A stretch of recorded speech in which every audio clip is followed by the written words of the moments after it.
Consistency is the की for everything. ये statement हमने बहुत पहले से सुना हुआ है। बहुत ही पहले से लोग हमें बताते आए हैं कि तुम कोई भी एक काम कर रहे हो तो उस चीज़ में अगर तुम मतलब कंसिस्टेंटली तुम रोज़ उस काम को करते रह रहे हो तो भाई तुम ग्रो होगे। ये बात हमें बताई गई है, आज से नहीं, बहुत पहले से, बहुत पुराने टाइम से ये चीज़ फेमस है। तो अच्छा मुझे एक बात बताओ, यहीं पे मेरे दिमाग में एक डाउट उठता है कि कंसिस्टेंसी ही सिर्फ रिस्पॉन्सिबल नहीं होती है हमारी ग्रोथ के लिए, हमारी सक्सेस के लिए। कैसे? मैं यहाँ पे अपना एक क्वेश्चन रखता हूँ। तुम्हारे जो पेरेंट्स हैं वो चाहे प्राइवेट सेक्टर में है या फिर किसी भी सेक्टर में है, वो डेली जॉब के लिए जाते हैं सुबह उठ के, एंड क्या तुम्हें लगता है वो कभी ग्रो कर पाते हैं?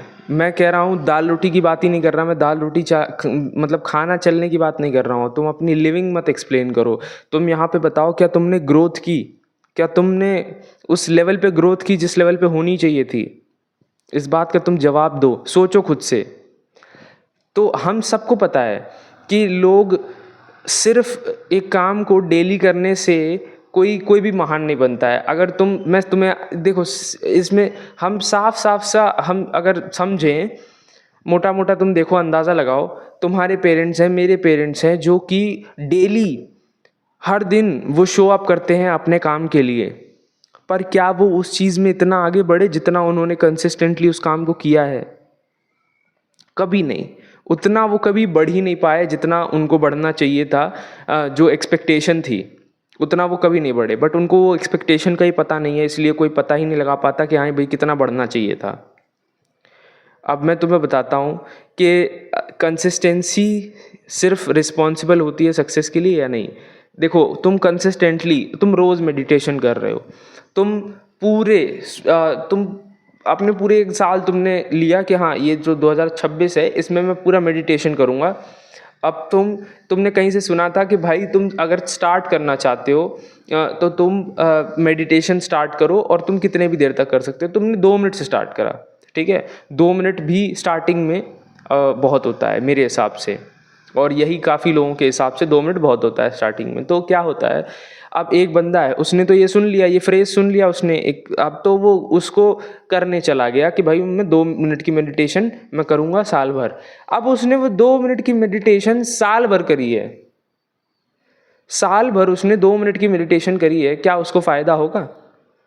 वो उसको स्टार्टिंग में फ़ायदा होगा, कुछ हफ्ते कुछ महीने फ़ायदा होगा, उसके बाद में क्या होगा?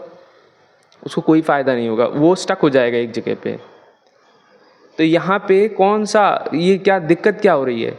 यहाँ पे हो रही है, तुम एक चीज़ को करने जाते हो या करते रहते हो डेली बेसिस पे, तो वो तुम्हारी हैबिट में आ जाता है, तुम उसकी आदत डाल लेते हो, तुम्हारी बॉडी उसे अडेप्ट कर लेती है।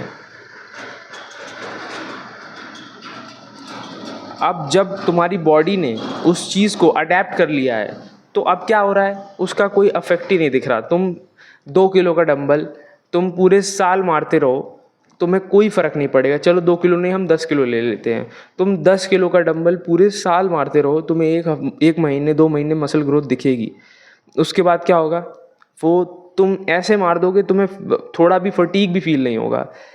तुम 15 रैप स्टार्टिंग में भी मारते थे, 15 रैप तुम 365वें दिन पे भी तुम 15 रैप ही मार रहे हो डंबल से, तो भी तुम्हें मसल ग्रोथ तुम्हारा बढ़ता हुआ नहीं दिखेगा। वो 1 महीने तक ही बढ़ेगा, उसके बाद में वो फिर उसी पे कंटिन्यू रहेगा। तुम्हें सिर्फ पंप आएगा बाइसेप का, और फिर तुम बस पंप लेके वो बैठे रहो, तुम ग्रो तो कहीं से कर नहीं रहे। तो अब यहाँ पे क्या होता है, यहाँ पे वो चीज़ ही गलत हो गई। Consistency is the key to everything, ये बात सही नहीं है। यहाँ पे अगर तुम प्रोग्रेसिव ओवरलोड इस टर्म को तुम नहीं जोड़ते हो, consistency with progressive overload is everything to success, to anything you want to achieve and you can achieve. तो यहाँ पे क्या है, ये फ्रेज को बहुत लोगों ने गलत यूज़ कर लिया, बहुत गलत ले लिया। तुम ही सोचो, दिमाग लगाओ, कोई बंदा सिर्फ एक ही चीज़ करे जा रहा है सेम अमाउंट ऑफ टाइम के लिए, तो क्या वो, तुम वेट की एग्जांपल ले लो, तुम एक ही रोटी खाए जा रहे हो, तुमने जो 1 महीने का बच्चा है तुम उसको 1 रोटी खिला रहे हो और तुम एक 10 साल का बच्चा है उसको 1 रोटी खिला रहे हो, तो क्या दोनों का वेट सेम रहेगा? कंसिस्टेंटली तो हो ना, कंसिस्टेंसी से तुम डाइट फॉलो कर तो रहे हो, बट वो क्या डेफिसिट में हो जाएगा ना बड़े वाले का। छोटे वाले का भले सरप्लस में हो बट इसका तो डेफिसिट में चला जाएगा। तो हमें यहाँ पे प्रोग्रेसिवली हमें कुछ चीज़ों में चेंजेस करना पड़ेगा, अमाउंट को बढ़ाना पड़ेगा, कम करना पड़ेगा, सब जो गोल्स है तुम्हारे उस पे है। बट यहाँ पे जब कंसिस्टेंसी की बात आती है तो हमें यहाँ पे प्रोग्रेसिव ओवरलोड करना ही पड़ेगा।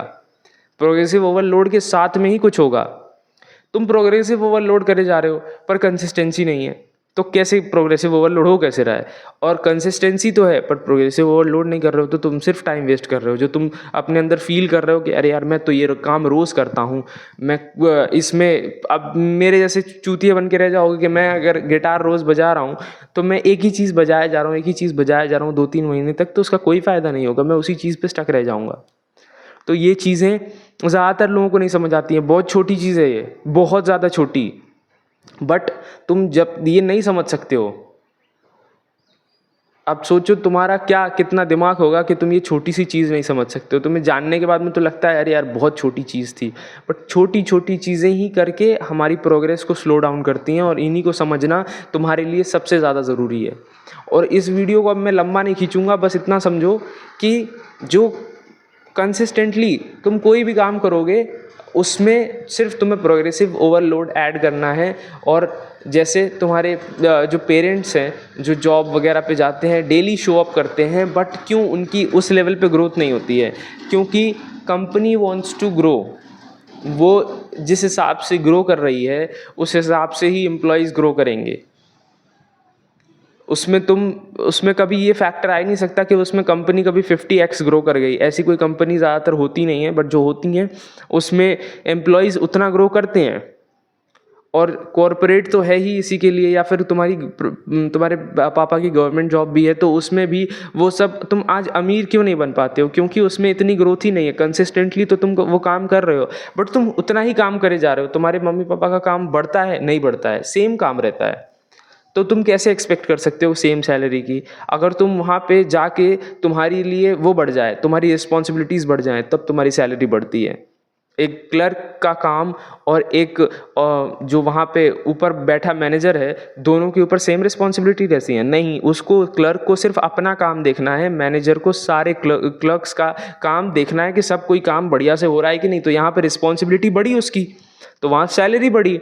अब तुम्हें क्लर्क की मतलब काम चाहिए, मतलब उतना काम होना चाहिए, और सैलरी मैनेजर की, तो ये नहीं हो सकता। This is not proportional. तो अब यहीं पे ये जो प्रोग्रेसिव ओवरलोड वाला है, अब तुम जहाँ पे रिस्पॉन्सिबिलिटीज़ तुम बढ़ा लोगे, तुम्हारी सैलरी बढ़ जाएगी। इतनी छोटी सी बात लोग नहीं समझते हैं, बहुत छोटा सा कंसेप्ट था, मैंने इसमें आराम से एक्सप्लेन कर दिया है। अब इसको तुम अपने रियल जीवन में समझो, कहाँ कहाँ तुम यूज़ कर सकते हो, हर जगह ही यूज़ होगा। बस बात ख़त्म, सीधे ऑन पॉइंट बात की मैंने।